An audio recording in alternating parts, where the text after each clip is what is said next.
Welcome to a brand new channel and a brand new show. And boy, have we got work to do.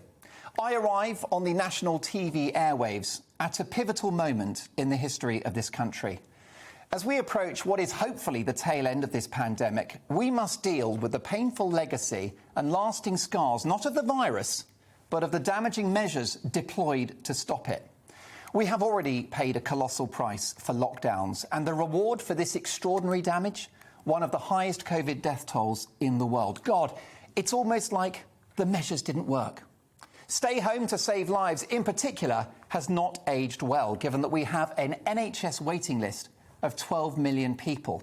And Professor Philip Thomas from Bristol University has calculated that creating the biggest recession in 300 years may ultimately claim 500,000 lives. Well done, everyone. So lockdowns and COVID measures have and will cost lives, many outside the demographic of those targeted most by the virus. A young mother with children who missed her breast cancer screening, or a child turned away by the GP due to the missed symptoms of sepsis. Now, COVID is a wretched virus. We all hate it, of course. It's highly transmissible, but it's non-fatal to the vast majority of the population. And it's a virus that a third of people have been told to pretend they've got. Do you remember the slogan? Act like you've got it. Wow, we really stopped the world for 16 months for that. Now, don't take my word for it. One of the most respected medics on the planet, Professor Jay Bhattacharya of Stanford Medical School in California, has described lockdowns, and I'm paraphrasing, as the biggest public health cock-up in history. A policy to save lives may well cost many more. And why? Why is that? It's the economy, stupid. No country that made itself poorer ever improved public health. Those that will be rightly clamouring for huge investment in the NHS post-pandemic haven't worked out that the extraordinary damage to the economy makes that impossible. If you were flying the flag for lockdowns over the last 16 months, perhaps from the comfort of your well-appointed home, baking banana bread, watching Netflix and cracking open a San Miguel as you peruse your last emails of the day, you have to understand a price has been paid. And the price is a diminished, divided and poorer country. Be clear, the human, societal and economic bill for the last 16 months hasn't even come in yet. We haven't even started. Now, we can debate the rights and wrongs of lockdowns, and on this show, we will. But something that is beyond debate is that lockdowns and all of the other COVID measures have damaged lives. And why is it OK to wreck and damage lives? Why is it OK to close once viable businesses and to stop people from going to work? Why is it OK to cancel weddings, to close schools, damaging children's educational development, destroying their mental health and curtailing their life chances? Why is it OK to isolate college students in their halls of residence or consign them to the sad dystopia of online learning, given that they face precious little threat from the virus itself? Why is it OK to imprison older people in their homes and cut them off from social activity to supposedly protect them? But given the sad average age of death from the virus is above 80, protected they were not. Measures for this pandemic have fomented a future pandemic of poverty, inequality and mental ill health. That's before you get to the soaring non-COVID death toll as a result of untreated other illnesses and overstretched public services. Then there's the decimated high street, indebted businesses and youth unemployment. Even the DVLA have bloody given up issuing driver's licences. The country's falling apart. The impact of these measures will be baked into the system for years, if not decades to come.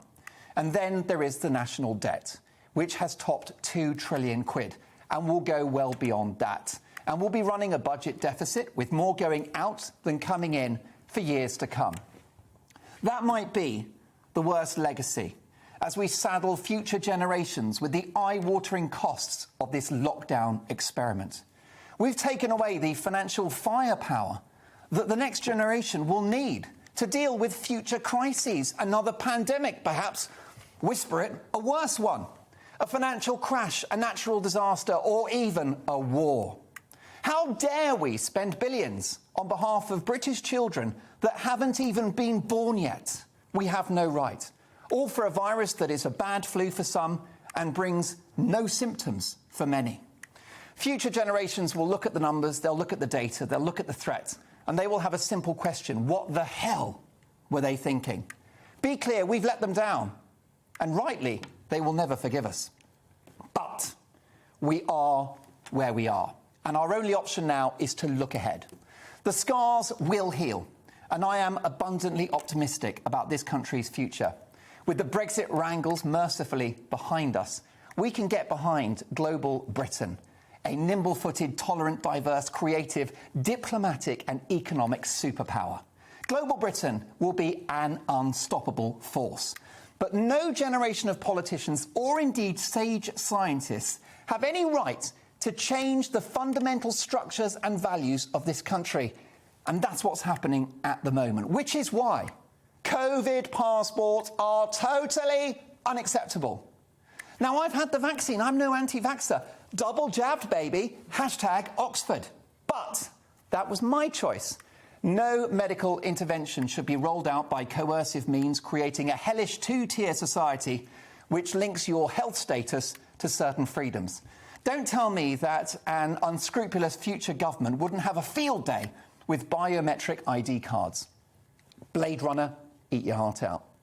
And we need to recalibrate our attitude to risk, because if we don't, we will never recover. An overestimation of the peril from COVID, particularly with millions now jabbed, is our greatest threat. We need perspective. The Mail are reporting today that COVID is now the 26th worst killer in the country as we sit on a cancer time bomb.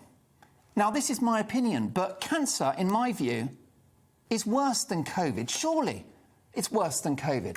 Heart disease, type 2 diabetes, dementia, bipolar disorder, arguably worse than COVID. Unemployment, a collapsed marriage, losing your home, closing down your business, seeking therapy for your child because they're so scared and depressed. Surely that is worse than COVID. Which is why we must learn to live with this virus in the way that we have lived with every other disease that has faced humanity. I can reluctantly forgive the COVID measures if they are consigned to the dustbin of history. Lockdowns, those scientifically debatable masks, perspex screens, elbow pumps, social distancing bubbles, and those bloody arrows in supermarkets, they've all got to go, never to return.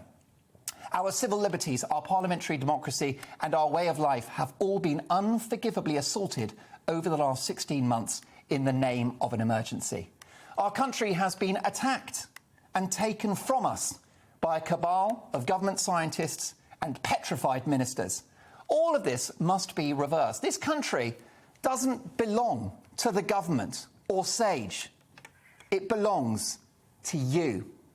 No government has the right to permanently change the values, liberties and democratic structures of this country that the heroes of the past died to protect. What would they be thinking now if they saw what we've done to ourselves? And don't get me started on the pingdemic, which is crippling the country and leaving supermarket shelves empty. Scrap the app, it's crap. So, on my brand new show, I want to have a conversation with you about the future, because I'm no Captain Hindsight, and it is all about the future. Where do we go from here? What do you think? This show and this bold new TV network belongs to you, and it will be a safe haven for free speech, an oasis of diverse opinion. It's for everyone. Labels of left and right have gone out of the window, especially given that it's a Conservative government that have given us a year and a half of unbridled communism. Left and right went with Brexit, the pandemic and the Red Wall constituencies in 2019. The real division now is not between left and right, but between freedom and control. A far bigger battle, and one that must be won. On this show, we're going to hear all opinions, including fervent supporters of lockdown who might be right.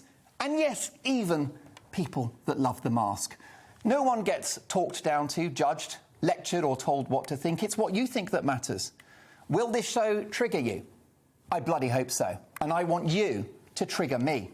I will lay out my view, and then it's over to you and my brilliant lineup of guests. And hey, sometimes I'll be right, often I'll be wrong. And when I'm wrong, I'll put my hands up. Only Mrs. Dolan is right all the time. Ask her, she'll tell you. And so, if you're afraid to share your views with friends and colleagues, or strangers even, not because your thoughts are outrageous or terrible or evil, but because they don't fit the prescribed narrative, which, by the way, changes every 5 minutes, then this is the place for you. If you're fed up with an overzealous state that has used the pandemic to dictate our lives, then this is the place for you. If you're fed up with being treated like a child and being robbed of your own ability to judge the risks of life, then this is the place for you. If you're fed up with being told what to think, do and say by the woke Taliban, then this is the place for you. And most importantly, if you feel powerless, if you feel you have no voice, if you're one of the millions of people in this country who feel politically homeless, then welcome home. This is the place for you. This is GB News.